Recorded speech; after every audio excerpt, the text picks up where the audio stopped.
All right, hey, what's up, everybody? This is This Machine Kills Fascist, and I am your facilitator, Dorian Wallace, he, him.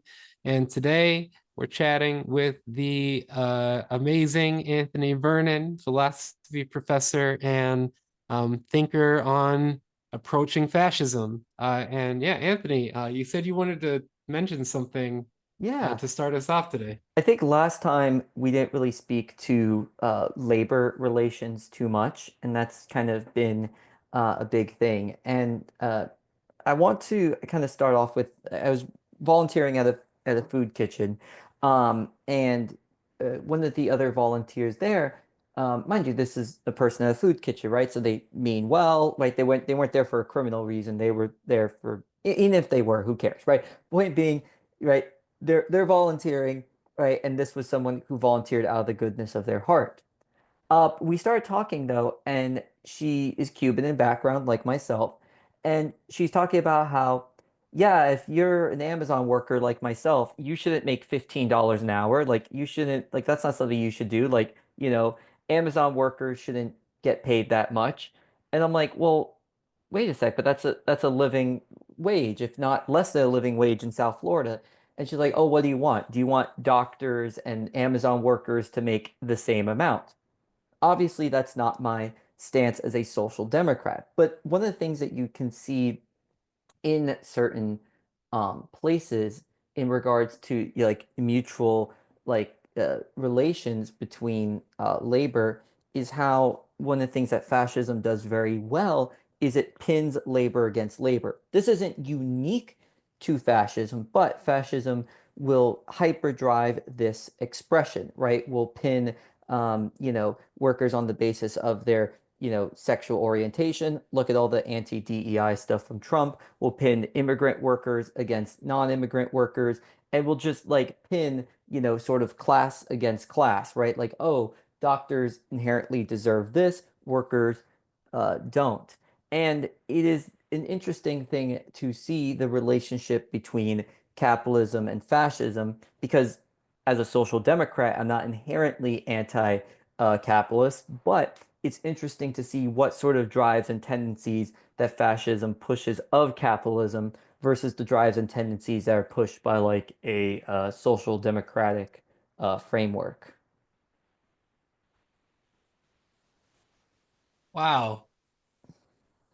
Yeah, I guess my first question to ask you is, what would you say, just like, as if I were this person and I were to ask, like, how much should a doctor make and how much should an Amazon worker make? I'm just trying to imagine Yeah, I mean, being a person of like who would ask this kind of question. well, I Um, mean, for me, ultimately, you can't like set a standard rate, country by country. But I think one, it's good for everyone to have a living wage and access to quality social services. And from a social democratic framework, I'm okay with healthy competition. I love, the NBA, for example. And, so there is such thing as healthy competition to the point where others are not harmed, right? I think it's good to have that built into the system, but not be a requirement of existence, right? One should not have to be required to bust their ass in order to get by, right? Obviously, I think it's good for people who can contribute, who want to contribute to be able to. There is also some arguments on like, should people have to inherently work? That there are definitely arguments there. But at the end of the day, I think we can have hierarchy without like extreme cruelty. And I think what fascism does is it takes away the healthy competition within an economy, if such a thing can truly be done, and makes it a dog eat dog, unhealthy competition, right? All against all in regards to labor relations. Like I have to get mine and you can't get yours. It's basically like, if I ain't eating, then you ain't eating either type mentality. yeah, it's it's really interesting that the capitalist realism experience of we can't even imagine something outside of capitalism. It's very strange that you can literally do backbreaking work and feel like it's not worthy of a living wage. And this is I don't want to generalize because I think that sometimes this can come off as trash talking doctors or attorneys or people with that Hmm. kind of education. But I will tell you, when the hospice job that I work at, uh, there was a period of time where we had a social worker who then got ill and had to leave the job, and there was like a 6 month period where there was no social worker on site. And so myself as a mental health person had to kind of find patients and find assessments without the help of somebody who that's their job to do that for about Yeah. 6 months. And so the reason I'm saying this is the housekeeper is who I went to more than anybody to find out what patient needs were, because this person, she is so good at just talking to patients and getting information out of them and learning about their family history, learning about like just all this stuff. And I like to the point where she's joined me in music therapy sessions and like sang along and danced. I've given her instruments. And um the reason I'm saying this is that I don't find this person's job any less valuable than uh and then the doctors that work there, or the nutritionist that works there, or the physical Yeah. therapist that works there, or myself, the music therapist. Like, Yeah, I completely agree with that, where it's like you can have competitive pay, yep. because I mean, I think about it like this, where it's like different jobs have different, requirements, right? I myself, as a professor, I can't fix a car to save my life, right? Like there are just different types of education. There are different outlets of education, right? Different educations result in different things and different skill sets. How do we inherently value these things is a difficulty for sure. But at the end of the day, right, should me with a master's degree make as much as someone with a PhD? Maybe yes, maybe no. But there does seem to be ways in which we could set up striving incentives and difference in pay without like deep cruelty, without deep cruelty. And that's the thing where it's like, yeah, the doctor may not be the hardest working person, right? There's that whole sort of meritocratic lie where it's like, yeah, some people do rise up through the ranks of meritocracy. My American grandfather did that. He started in a very poor situation and, was successfully a vice president of multiple banks, right? That is like the old school American dream person. I have someone in my life that did that. But a lot of people also just have happenstance. They made a good investment, or they were born into privilege, or, these things happen more than what happened to my grandfather. So the meritocracy, because it's not a full lie, because there are case examples, promotes the idea that more of it is meritocratic than not, but it's the opposite. More of it is happenstantial, and only a small portion is meritocratic. Yeah. There's also a piece about it that I find it's completely understandable why fascists at the top, like the elite class fascists, would feel the way that they do about economics, but on a literal, just rational understanding and a humanist understanding of how economics works, if we give people money, they stimulate the economy more. It's that's what happened with the New Deal was. Or give directly, the charity that gives Yeah, money to farmers. Like if you give people exactly, money, they have more buying power. And what people by and exactly. large do in these studies from Give Direct is that they're not just buying, useless commodities or drugs. What does the farmer do that has a couple of dollars to buy a hoe? They buy the hoe to make their lives easier. And then if their lives are easier, they're able to be more productive, seek more education. It's just like, having resources gives you the ability to take risks, to have chances, right? Which is part of why if we are going to keep the capitalist structure, permanently or for now, right, the social democratic route shows people will take risks if they know that they have housing and healthcare and clean water and food and all that sort of jazz. And it just makes everyone per capita better off. I'll tell you that during this is a personal experience, but during the pandemic, there were the stimulus checks, but there were also because my wife and I are professional artists, I was not working as a music therapist full time at that point. Um, my wife and I are both professional artists, and so we were able to get artist stimulus checks as well.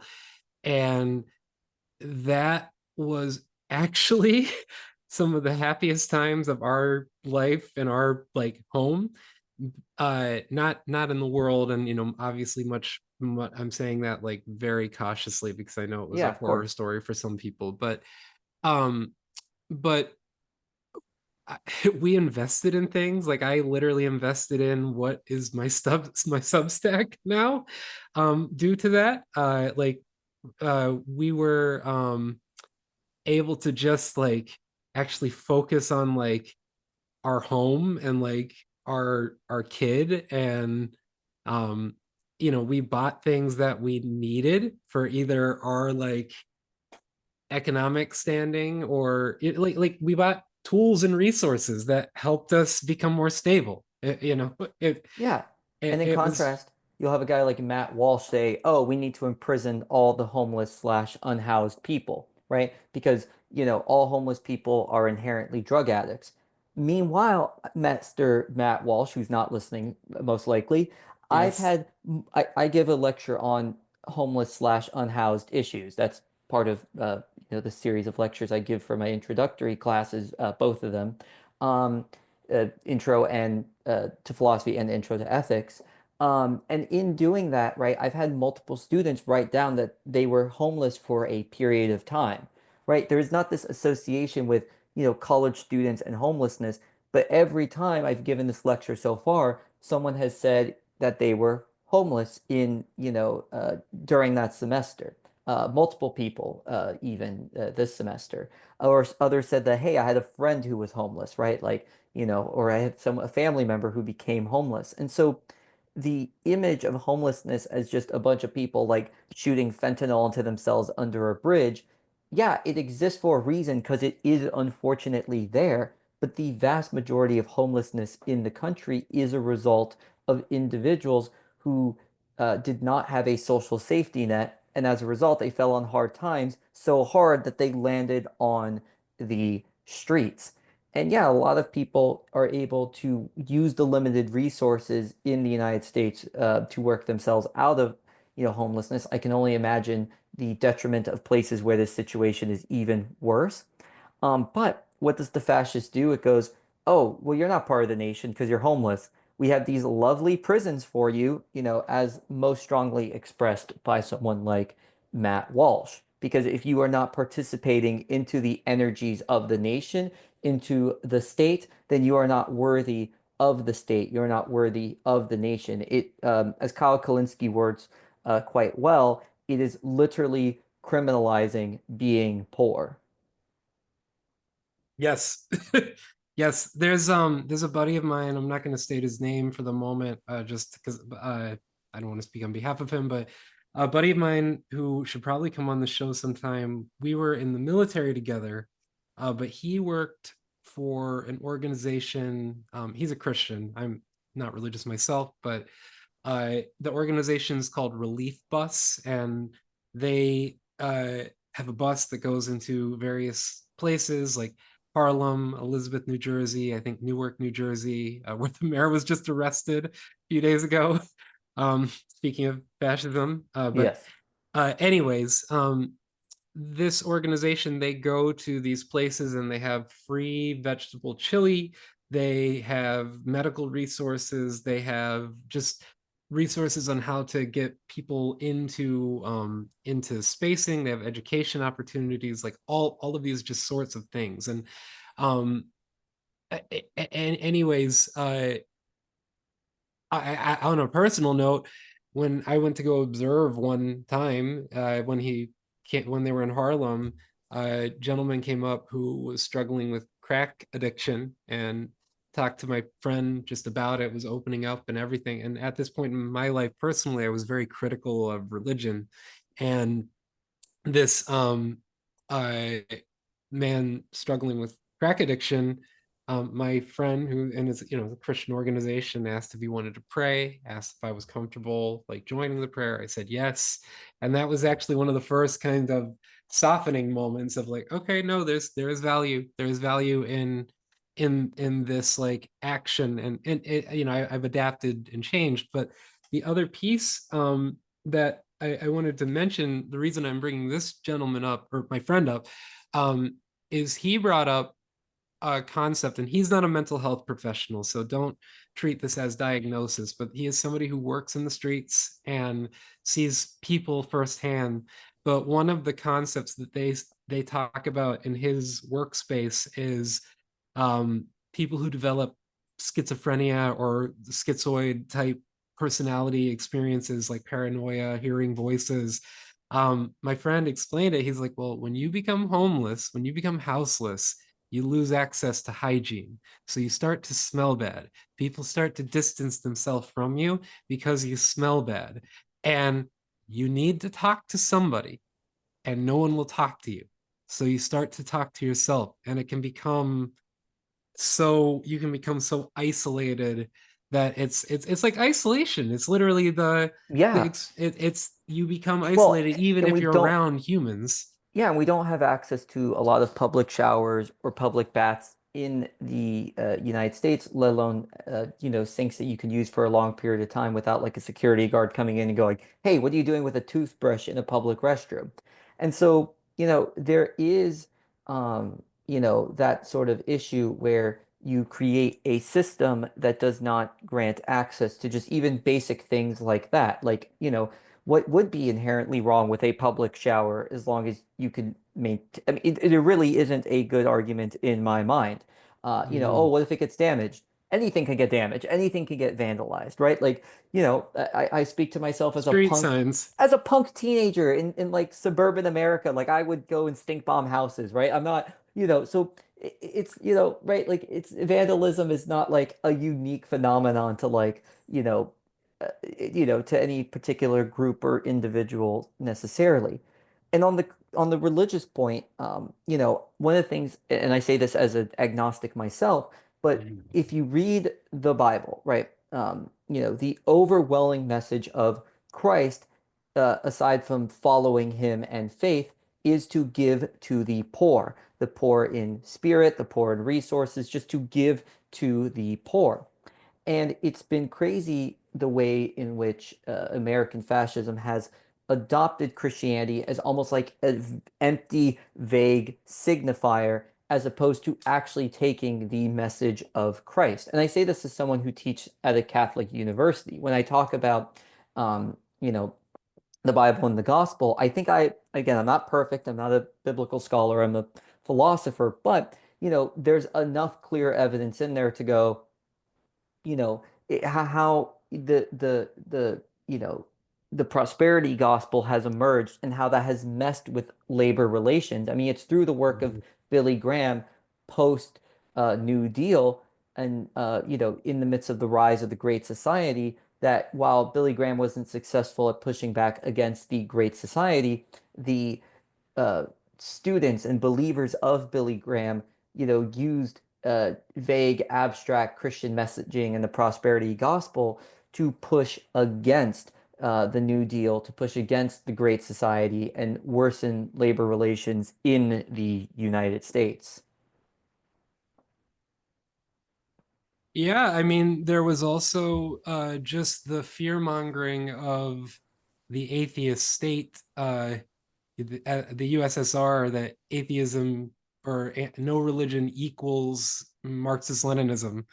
Of course, like it was not spoken that precisely, but that's kind of No, what. it was spoken that precisely, Yeah. like by Billy Graham even. Oh, yes. Yeah, It yeah, was yeah. that direct even. Yeah, yeah.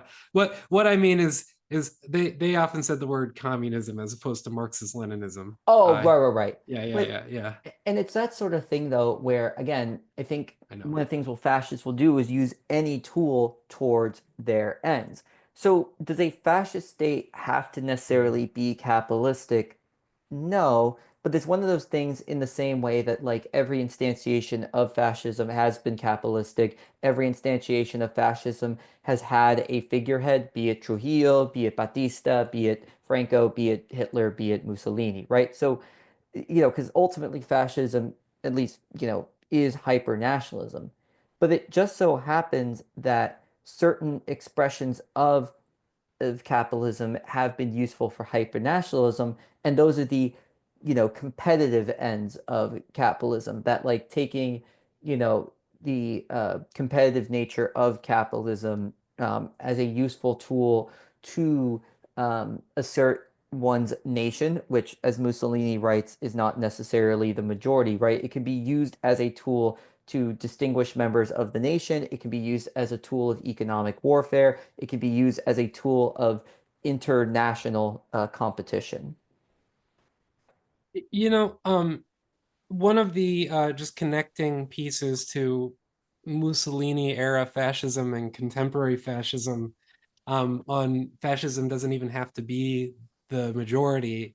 Nick Fuentes, little bit before Donald Trump was elected, like maybe 6 or 7 months. So it was still in election season, but there was the social response to no, wow, no, this would have been a couple of years then. Sorry. There was the social response to Supreme Court uh, uh, removing Roe v. Wade.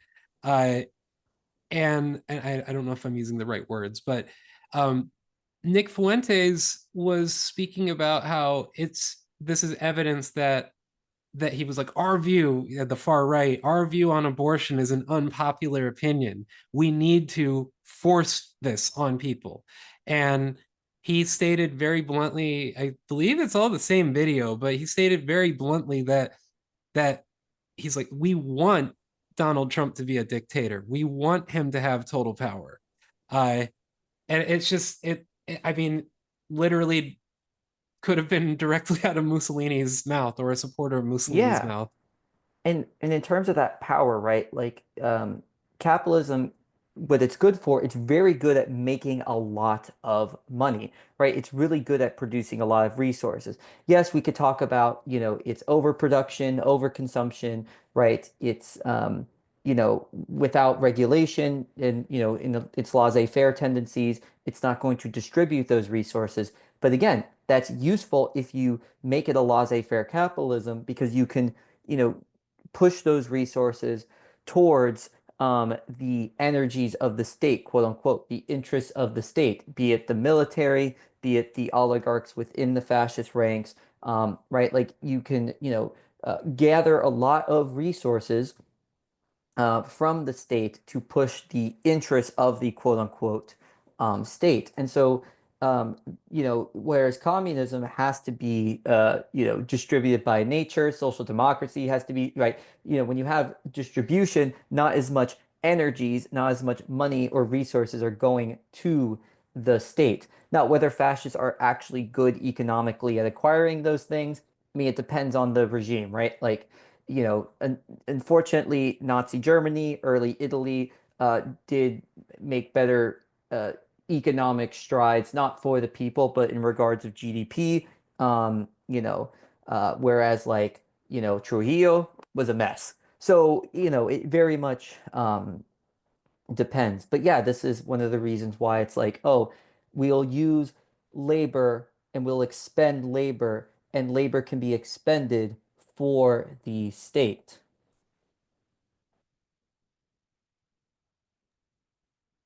Yeah, I mean, even Karl Marx and even Peter Kropotkin, who are two differing leftist thinkers, they both spoke about the positive piece of capitalism is the industrialization of production.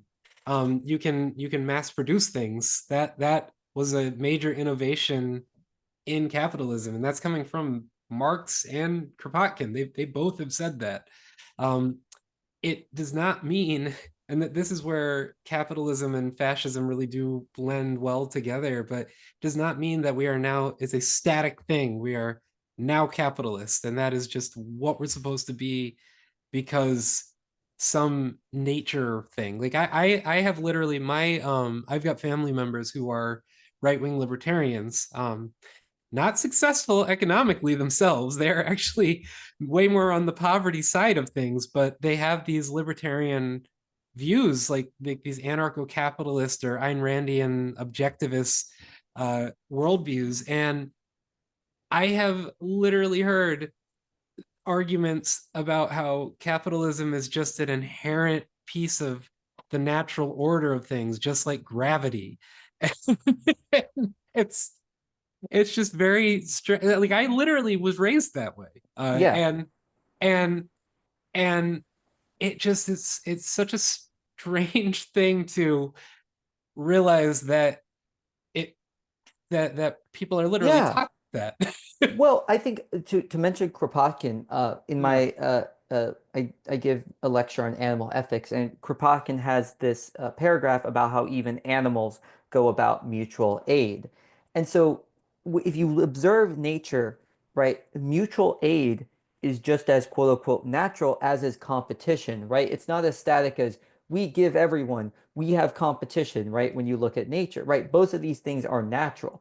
And what happens with anarcho-capitalists, they go, oh, look at the competitive aspects of nature. Look at the lion eating the zebra. Look at the, parasitic bugs, right? Those exist alongside the albatrosses that mate for lives, the bees that make hives together. So these are just aspects of nature, the competitive aspects and the giving aspects.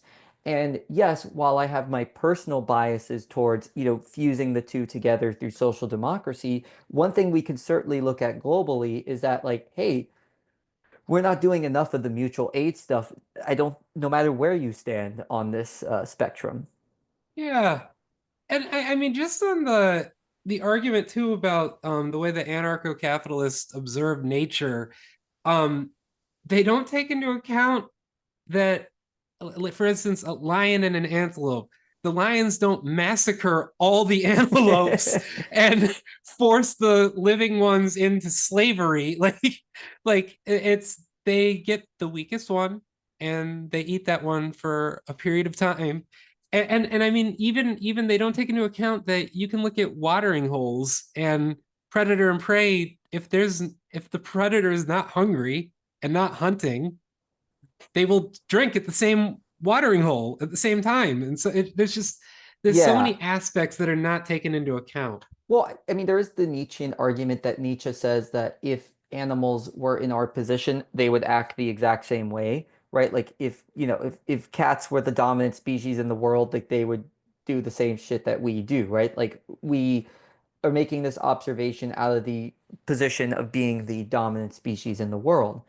But I think again, in these natural things, right? Na nature has so many different expressions, as do people have so many different expressions.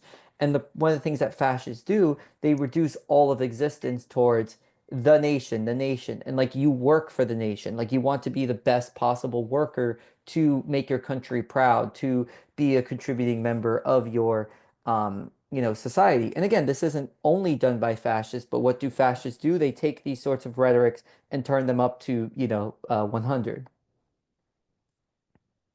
Yeah, it's um they treat social hierarchical structures as if they are inherent biological truths that cannot be changed whatsoever. Yeah. Uh yeah.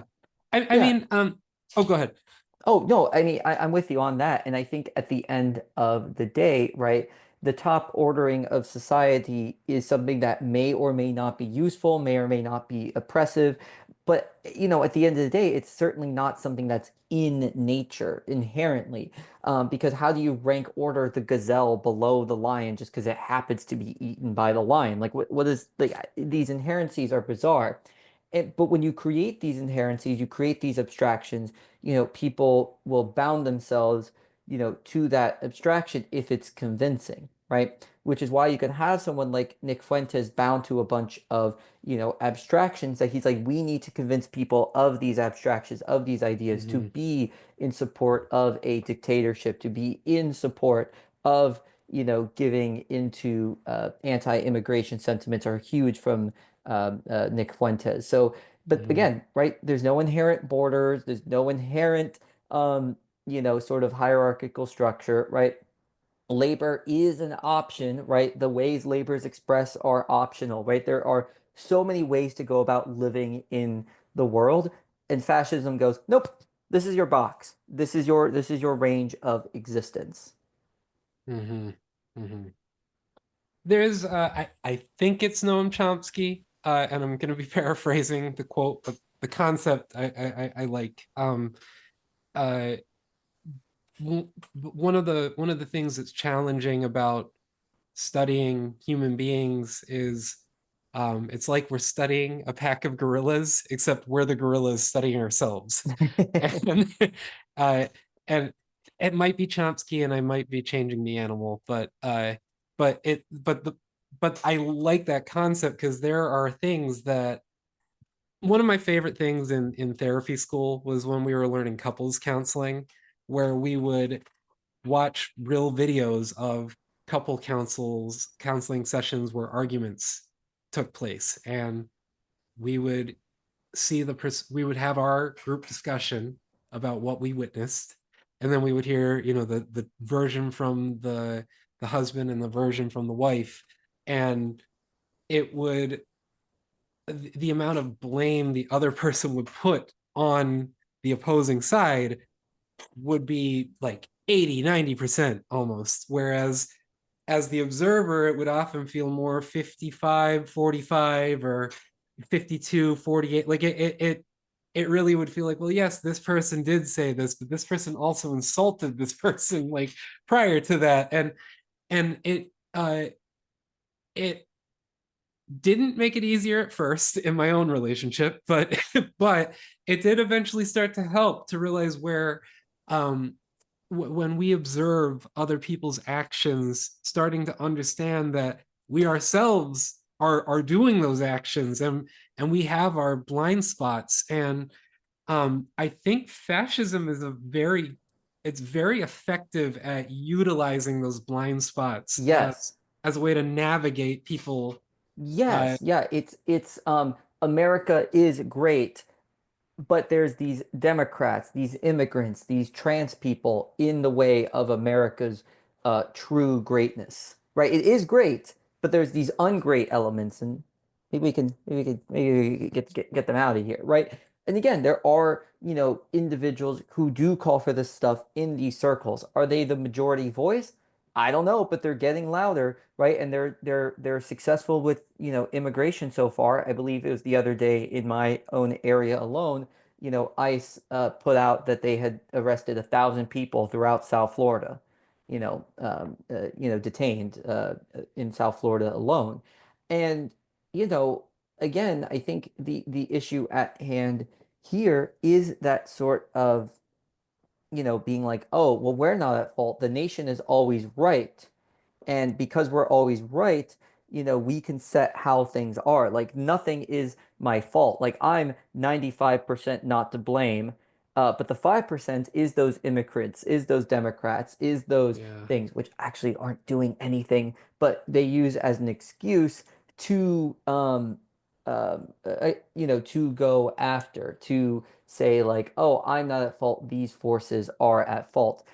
Not to say that the Democratic Party is inherently perfect, or that no immigrant or no trans person has ever done anything bad. But the point at hand is like they're not the problems of the nation as a totality. There's so many other forces. But no, no, no, no. We can't look at all of that. We're going to reduce all of our lack of greatness, not on anything I can do to get better, to be better to my citizens, have more social services, etc. No, no. If we get rid of these things we don't like, if we get rid of the other, they are to blame, not me. And when they are gone, I'll be good to go. yeah there's also um the the piece about well, sorry, I'm gonna backtrack. First of Yeah. all, some of the footage that's come out of people getting disappeared is just shocking. It's I really do hate it. Just on a human level, it like there was the woman who was just chased down, and her white neighbors were trying to Oh, in protect her. Massachusetts. Yes, yeah, like that one. I don't know what it is about that video in particular that's just I can't get it out of my Me, head. I think it's a mother getting slammed to the asphalt. As while she is being slammed, being told, "You are under arrest." I think it was like seconds before, like you're under arrest, and I think it's seconds that transpire from the officer saying that to going boom to the ground. Mhm. The visceral violence demonstrated by that clip. The fact that that woman, was trying to stop her mother from being deported and was willing to stand in front of that car with her baby, right? Like to the point where it's like, do not separate my family, right? And then her having to relinquish her baby to a trusted neighbor to continue the, chase down, and then getting arrested for, child endangerment, which again, right? Again, the way people react in hard situations, what a difficult situation to see your own mother getting put into an unmarked vehicle, not knowing where they're going to end up, and not thinking and just putting yourself in front of that person, with your baby in hand. Like that's just a series of pain and loss and confusion and just acting in the midst of instinct. And then, being, punished for, an attempt to, save your own parent is difficult to watch and witness in real time.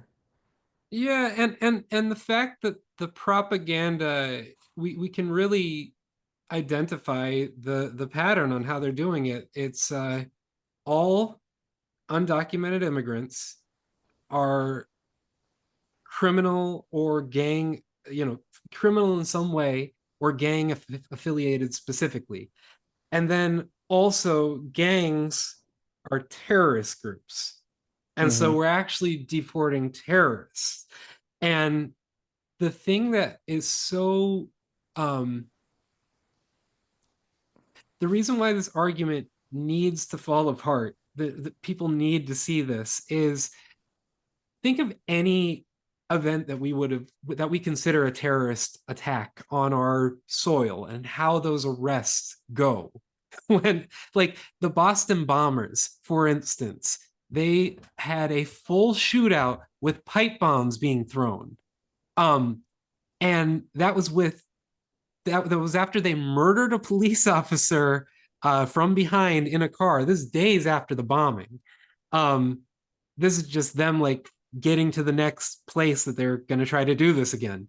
And it's so ridiculous to make the argument that the people that are being deported are terrorists when they're rolling up unmarked, no identifiers, masked up, and these supposed terrorists just get arrested. Like it's just it doesn't line up with any example of of terrorism we have ever seen. I remember, I don't remember if it was the 2016 election or the 2020 cycle, but Bernie Sanders verbally said that even the Boston bomber should have a right to vote from prison, right? That all Americans, that voting should be universal.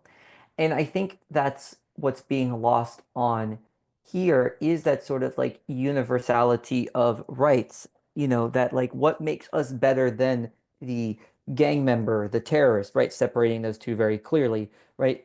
What separates us from individuals who do violence upon us is that we should be better than the person doing violence upon us. This is one of the many arguments against the death penalty, right? Why are you going to kill a killer? Then you are condoning killing by just a different means. And so, in that, though, right, the rhetoric, you worded it beautifully, is very clear, right? That, illegal immigration is a criminal crime, not a civil one, even though on the books it's civil, right? Then, oh, you are a criminal, by nature.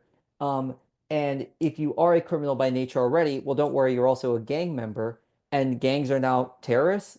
I guess the Bloods and the Latin Kings got to go too, right?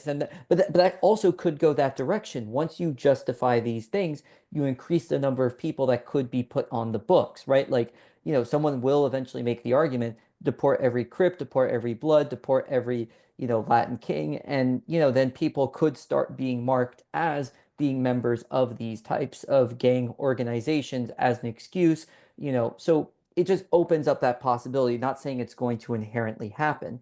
And so, yeah, these certain rhetorics are dangerous, not just in them themselves as they are occurring, but also the slippery slopes they could continue to lead into. Yeah, it's also just absolutely disgusting that they're now making the argument that there's too many people for due process, and they're sending people to a mega security prison in another country, and then it's like, oh well, it's out of our hands. We can't do anything. Well, also It's Trump has tried to seek a deal with Libya also, right? I To know.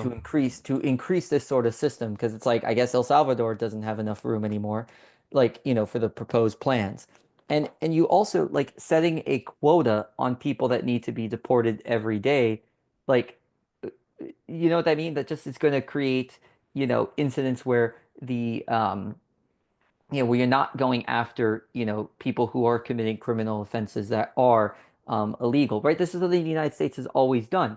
If you have committed a civil violation and a criminal violation, you're out of here, right? Like, of course, there were deportations of illegal, immigrants in, Yes. the Biden era, the Bush era, the Obama era. Duh, of course, these things occurred, and sometimes they should. I, don't think any murderer of any background should. But again, rather than, giving into that sort of reasonable rhetoric, all that has to be done is, as you word well, I think it was days after Abrego Garcia was arrested. What does the Trump press secretary do? They bring up a case from I think it was 2023 where and it's a tragedy that she was, a hiker was murdered by someone who happened to be an illegal migrant in North Carolina. Yes, this stuff fucking occurs. It's sad no matter what. But what is done is using, individual examples to demonize groups where no one from any group inherently, any class, any this or that is, inherently evil. Yeah, nobody commits a crime because they're trans. Nobody commits a crime because they're an immigrant.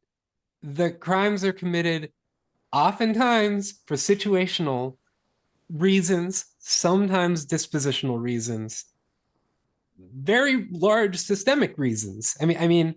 Uh, I'll tell you that one interesting, and this is anecdotal, but one interesting perspective in the prison system is you'll see on the news, like because we have the TVs on at Rikers Island, they have them on a lot of times, and you'll see it on the news like homeless man assaults woman and blah blah blah, and everyone, like I'm saying, like everyone in the room will be like, what the fuck, like why the fuck would someone do some shit like that, like it's fucking disgusting. And it'll be very surreal because internally it's like, y'all remember, like, you know what they were saying about you when you were on the news.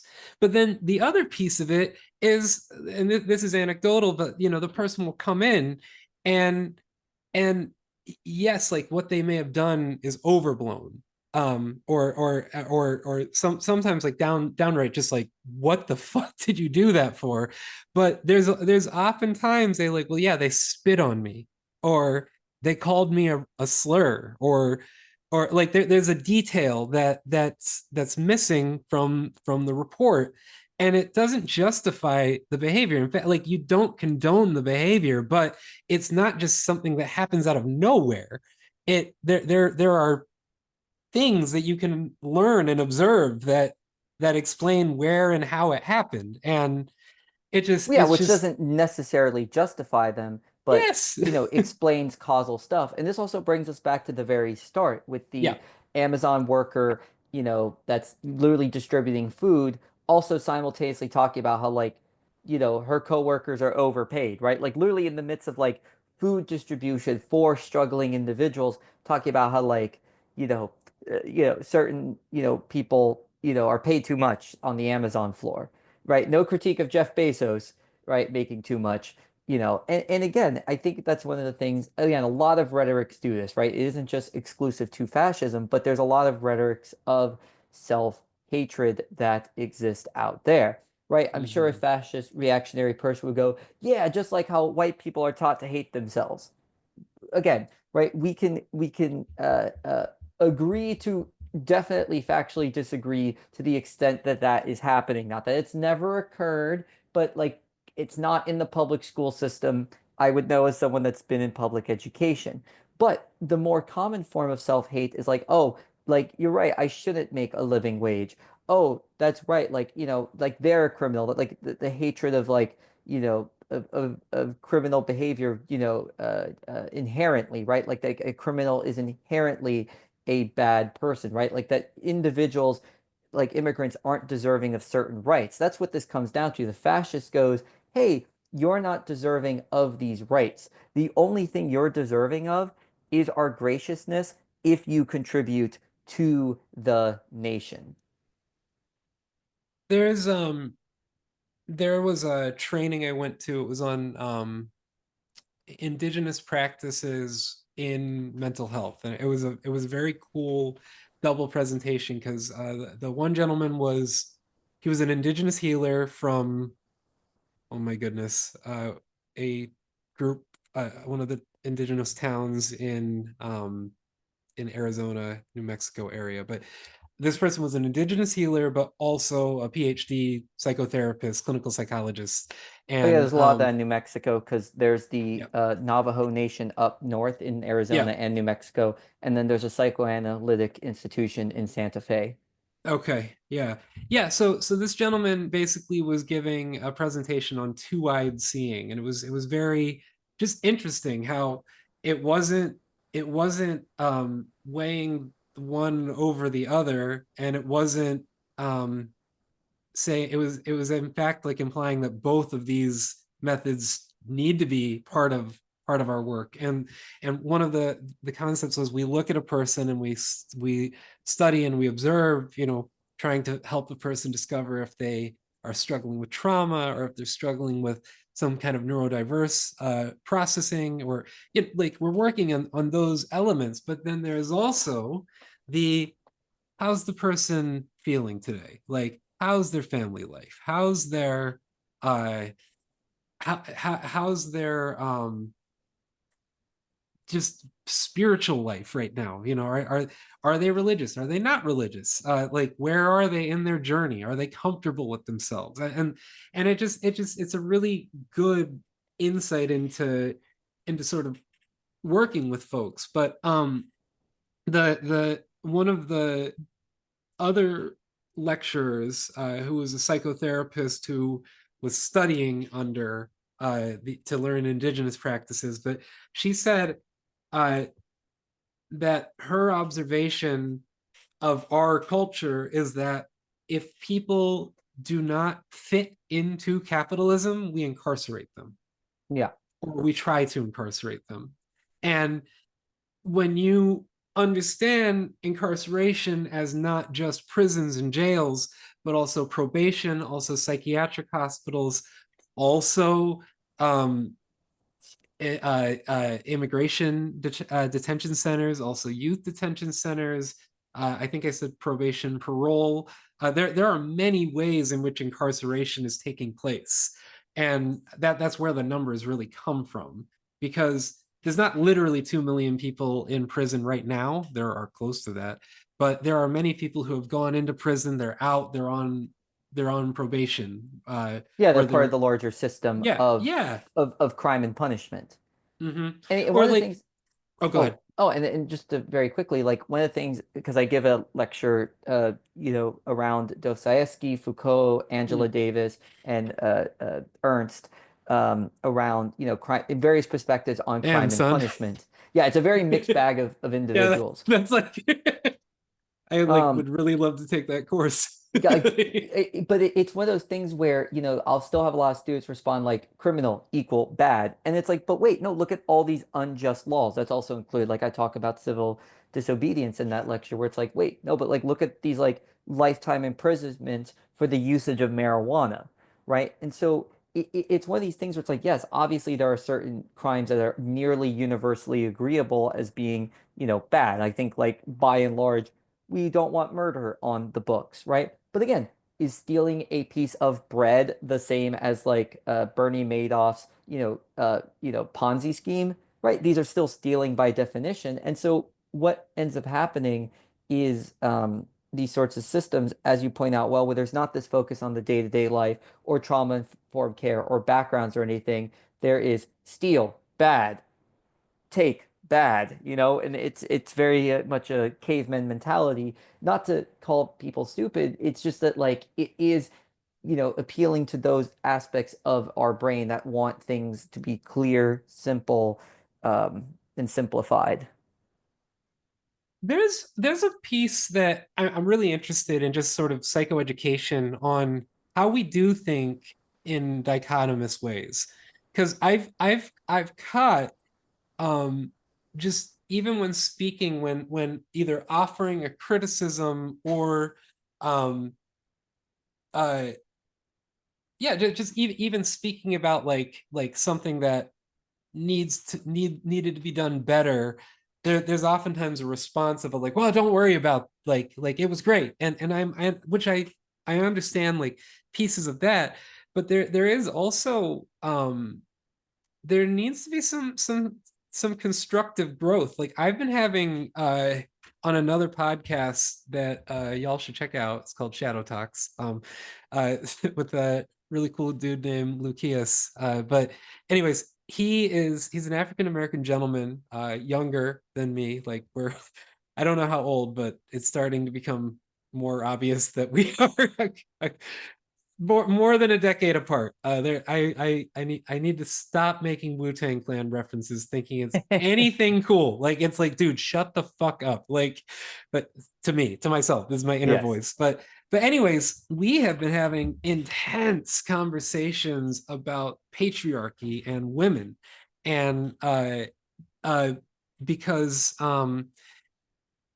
we've been speaking about and these talks have been majority women, cis and trans, as well as I think I'm the only white, like European white person.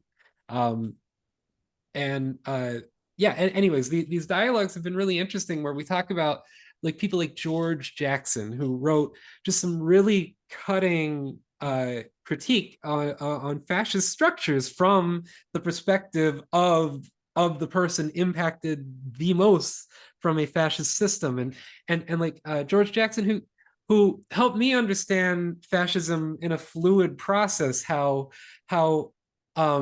his argument was that African Americans in the United States were experiencing fascism, even though the United States was not a Was not fascist. fascist at the time. Yeah, yes, and so he speaks about how there's definitional fascism and there's also the fluid reactionary process that can be analyzed, and he makes all these brilliant just perceptions and brilliant arguments, and then every other chapter, I swear to God, when he talks about women, it's the most sexist shit in the planet. Like he even speaks about his own mother in this just like very degrading way. Like, well, you're a woman, you wouldn't understand these things that men do serious ideas. And it's like, and it and so the reason I say this is brought this up in the dialogue, and there was some like well, it was a different time, and it's like, yeah, yes, of course it was a different time. I'm not saying he is an evil bad person. I am saying that it's very annoying that he has these brilliant observations and there's these big blind spots, and we need to analyze where those blind spots come from, and we can still like take this work as extremely important. Yeah. He and we can observe it as at the time. The reason I to finish my thought all the way through is I have no problem with speaking about that it was a different era, or that there were different norms, but it was just that I caught that there was a defensive response to having a dialogue about somebody who I respect. Like I literally have both of his books just up on my shelf as references because I find his work so important to the work that I do contemporarily. And I have had enough Black women clients to have learned just enough horror stories about what many of them have gone through, even Yeah. from people who they're supposed to be in community with. And it's I don't think there's anything wrong with pointing that criticism out, uh, and also having respect for the person. Like you know, You're I talking to a Nietzsche scholar. exactly. I mean, the guy was a weirdo incel at the end of his life. Like, there's plenty of like things that Nietzsche said where I'm like he wasn't anti-Semitic, but my God, that man was brutally sexist at the end of his Yes. life. And so, and so, yeah, I think one of the things we can do Yeah. with all this though is what ends up happening. Um, that and fascists take advantage of this in even individuals who are good at resisting fascism can fall prey to the divisiveness that just inherently exists. Fascists are very good at noticing inherent divisiveness and go, oh, you're against trans people, you want religion, you want this, and pin up against, to the point where they can break down society towards their ends. Have you been paying attention to some of the stuff that Howard Lutnick has been talking about? Not specifically, no. So, Howard Lutnick is the Secretary of Commerce.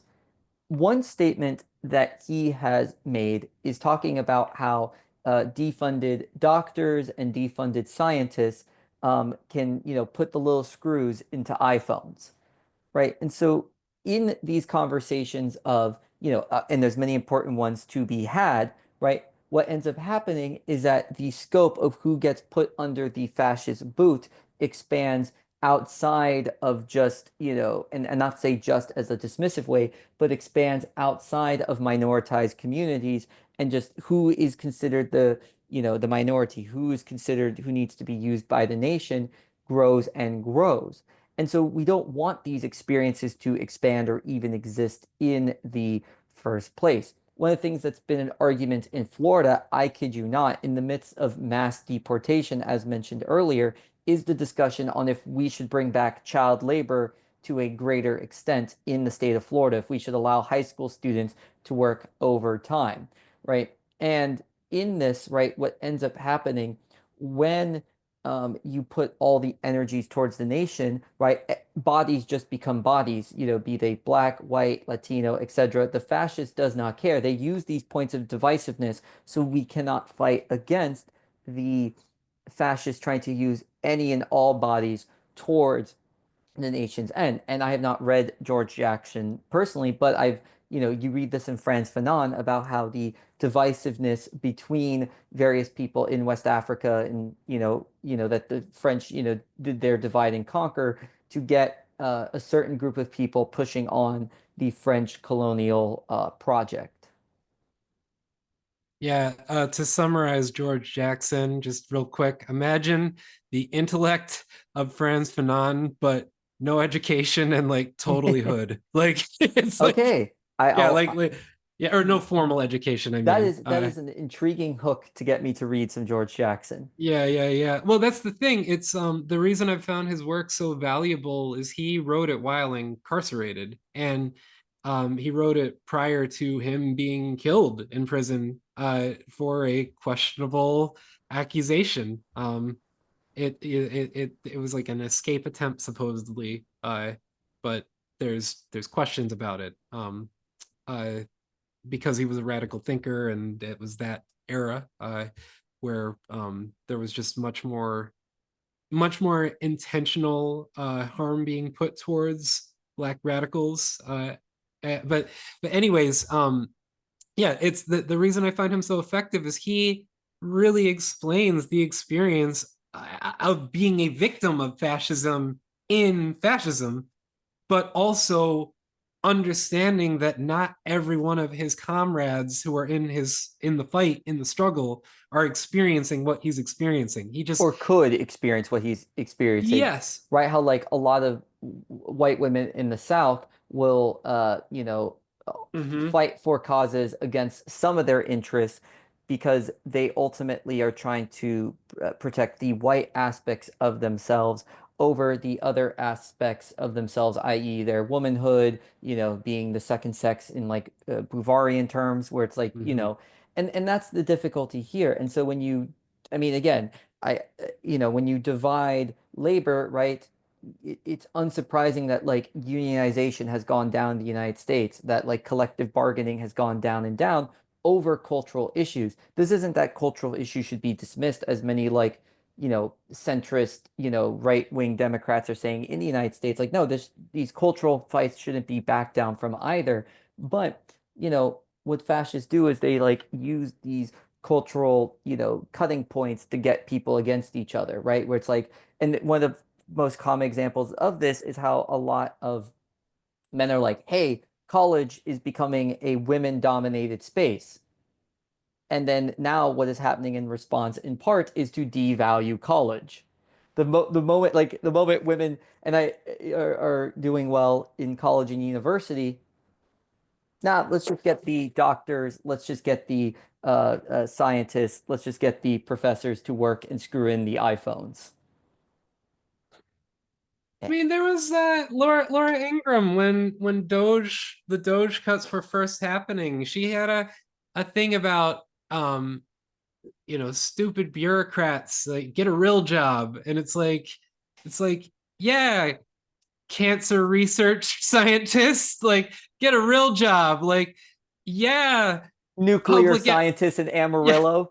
yeah, public education social researcher on marginalizations and impacts. Like that's literally my sister-in-law who lost her Oh, yeah, yeah, yeah. like like works for Harvard, like yeah, all of it. It's like ridiculous. Yeah, I don't know. I feel like she was a Yeah, useless bureaucrat focused on DEI the whole day. yeah, yeah. Like, Well, but and and again, DEI is not inherently bad. It's just the issue at hand is that, you know, that these things are are not often expressed well, right? The way diversity and equity is inclusion expressed is often imperfect. A lot of it's like rainbow capitalism, right? A lot of it's like the yeah, target stuff. But yeah, you know what's not that's not it's a fake issue necessarily, but like rainbow capitalism isn't doing any like I shouldn't say real harm, but it's not doing substantive real harm. What does substantive real harm is when weaponize the silly stupidity of like target rainbow capitalism and you use that to fire individuals like your sister-in-law, when you use it to fire cancer researchers, defund, universities throughout the country, basically get the EU to go, wink, wink, we have a new fund to get scientists to come over here, not saying specifically where, but everybody knows where they're talking about, right? Like that, like a lot of, researchers are either considering or actually leaving the United States. We're literally, changing our labor relations through brain draining. We made this push into a service economy for better and for worse. And now yeah. we have a fascist regime that's like, actually, let's bring the factories back for our fascist ends. You've been following the Trump meme coin situation. I mean, that's its own other thing. But Yeah. one thing I think to stick with the factory stuff. Oh, Uh, sure. yeah, one of the things, and the whole corruption thing is just oh my God, just all of that is a thing. But why do you think that fascist regimes always want to have industrialization and factories? I think that it is easier, cheaper labor, uh, and it is easy to keep people focused. And I think you can make weapons, and uh, you can control medicine. You can Yeah. And look what's happening. You have Howard Hmm. Lutnick again saying that like, oh, Hmm. the new economy is, working in a factory your entire life, your child working in a factory your entire life, and your grandkid, right? The labor relations that these fascists want are to accelerate the repairman economy. Hmm. We've already been heading in the direction that the majority of labor is going to be repair based labor. Hmm. Be it repairing AI, be it repairing automated tools. And, Trump is putting the pedal to the metal on that one and Hmm. wanting, every American to be by and large, I should say, to be repairman, a factory laborer, so that we can be war ready, right? Because, I mean, there's been so much imperialist dialogue from this particular group, be it Greenland, be it Canada, be it northern Mexico, be it Gaza, be it Yemen, be it Iran.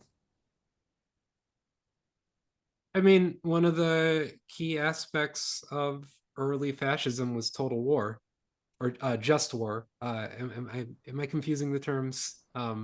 Well, total war is when you kill civilians. So Mhm. just war is what you're looking for, where you can like war is always justified. The first to really practice this was the Yeah, Roman Empire, was the yeah. first to ever justify their wars. Because before the Roman Empire, people would just invade, whereas the Romans would create legal justifications and de declarations and frameworks of Uh, war. They started that practice to make their wars seem more justifiable to their citizens and to other kingdoms abroad. wow, wow. So, just as we're coming to I guess an end for Yeah. today's discussion, I have something specific to ask you. That I'm just interested what your perspective is on this, and I have noticed that when I speak with right-wing people, there is a psychological experience where they can often be extremely empathetic when it is something directly in front of them. And I'm like Hmm. using the visual of like literally in front, but I just mean that Yeah. when it's No, somebody that's literally in in their, front. yeah, but when it's somebody in their personal space or somebody they know, there can be empathy. Where the moment it's outside of that space, it is It's gone. it's gone. And so I'll give just a couple of examples that have really I've just noticed is there can be a such levels of dehumanizing language done towards people who are supposedly criminals and gang members, and literally fascist talking points, dehumanizing talking points, genocidal talking points, and the same person, and this has happened more than once, will, when I speak about my work, will have so much empathy and so much like, wow, that's, they're just human, right? It's when speaking about somebody who's a gangbanger who's locked up, or working with somebody who may have been involved with a hate group, or working with somebody who's in for making a very bad mistake, or a gentleman who I know who robbed, who basically was a small business owner. I don't know what their business was, but pandemic hit, they had no money, and they and another person had the idea to rob a liquor store. They have no skill robbing liquor stores. They got busted immediately. He has to serve 5 years, and complete regret, like completely regrets it. Like, what fuck was I thinking, kind of thing. And it just, the reason I bring these up is that like I can tell those stories or those examples, and people have so much empathy. But the moment it's outside of that space, it's like, get them out of here. I don't care if they're alive or dead. And like I've heard people say these things, and it's just what would, as a philosopher who thinks Hmm. about this, what's your interpretation of that? I mean, the interpretation is, the visceral confrontation versus the abstract bad guy, right? when it becomes a media spectacle like that Trump rally where, they're showing immigrants like getting their, head shaved, like you have people USA, USA, but then, some of those people, if they saw like their neighbor locked up in front of them, it's like, wait, I know that person, they're not bad. And so it is the ability to remove empathy, right? Because you cannot empathize if they are not able to match your experience, right? So it really is the usefulness of being able to dehumanize the other. But there is times where we just simply cannot dehumanize what's before us, right? My uncle has said a lot of horrible rhetoric about immigrants. Here comes in, his own family, right? Who, we're immigrant, not me personally, but my grandparents are immigrants. My girlfriend, both of her parents are immigrants, and he's perfectly fine and nice, uh, most of the time. And so, in that regard, what we end up with is the inability to express those tendencies because they're unabstractable. When someone is hit in the face with a situation, you cannot ignore that that's before you. This is something Levi Nas points out very well. You can't ignore that which faces you to your face. You cannot ignore the face-to-face conversation. Even trying to ignore it is an answer.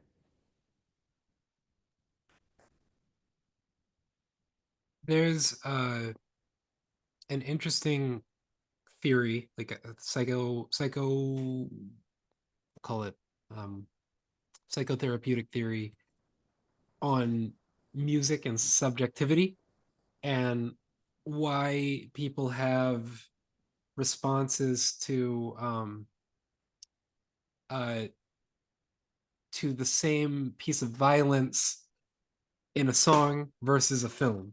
And like one of the examples is Cop Killer by Ice-T caused much more controversy than Terminator, which came out the same year, going in and murdering an entire police station. Arnold Schwarzenegger did it. And so the argument is, why was one more controversial than another? And the interesting piece of the psychoanalytic theory behind subjectivity is that when watching a film, the human being is watching something that is observable. They're they're seeing something outside of themselves. Whereas when hearing a piece of music, it becomes a subjective experience as if you are the character. And there can be a feeling of, I don't want to feel like that, especially, and this is where the social dynamics do come in, especially when there's racialized tension that has been baked into the structure, or patriarchal tension. That just to give one more piece on that, like I learned early on that when you have boys, young males, we often say, "You got this," like yeah, like um, you can handle it. Whereas girls, we say, be careful, watch out. And that intentionality, I made a point to not say watch out to my daughter when she was doing things like standing on a balancing place, because it's like people will go, well, what if she falls? And it's like, then she falls. Like obviously I'm not going to let my 2 year old at the time be in a place where danger is going to happen, but I'm going to let her fall off the slide, like the 2 foot slide. I'm going to let her experience that to learn it, because we do that to our sons. And it's very interesting because my daughter is very quote unquote girly. Like she loves princesses. She wears a tiara every single day. uh, she wears princess dresses every single day. So we did not, quote unquote, stop her femininity. Right. She's extremely feminine, but she is also very open to science and STEM things. She's very, very interested in building things. She's very interested in Nice. cars. She's very interested in dinosaurs. She doesn't question somebody's gender on where to play a game or how to play a game. And Yeah. it's just like that was the point of being open to it and making sure that those spaces, and of course we're still learning. Like I cannot wait to find out when I'm 15 all the mistake, or when she's 15 all the mistakes. It's like, oh yeah, all right, man, it caused lifelong trauma at that point, huh? Okay. But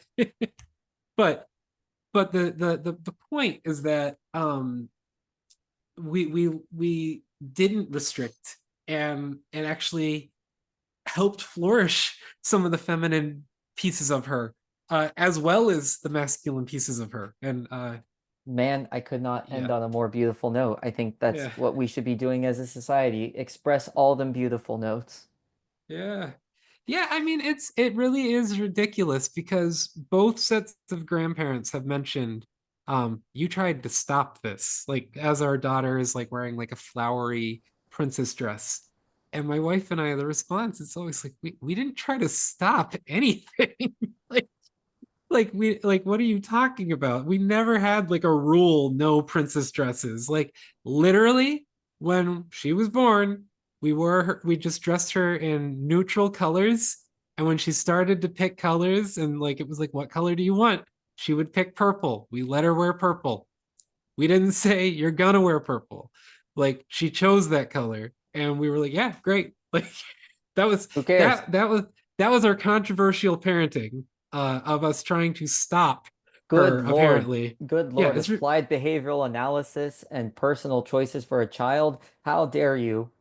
and like keep in mind, like aside from like what that may sound to anybody, but like my wife's an educator, I'm a therapist. Like we're just aware of this stuff. So it's like it's not, it would be like if you're a physical fitness person and like, you want your kid to know about sports. Like it's like we want her to know about, expression and emotional health. uh yeah, because they're real things. Amen. Yeah, yeah. All right, cool, awesome. Well, thank you again, Anthony. No, thank you, man. Is there any way people can connect with you, if Just they want to? Google my full name, Anthony David Vernon, and you'll find something somewhere eventually. Yeah, excellent. And again, my name is Dorian Wallace, he him. This is This Machine Kills Fascist, and we'll see you all next time.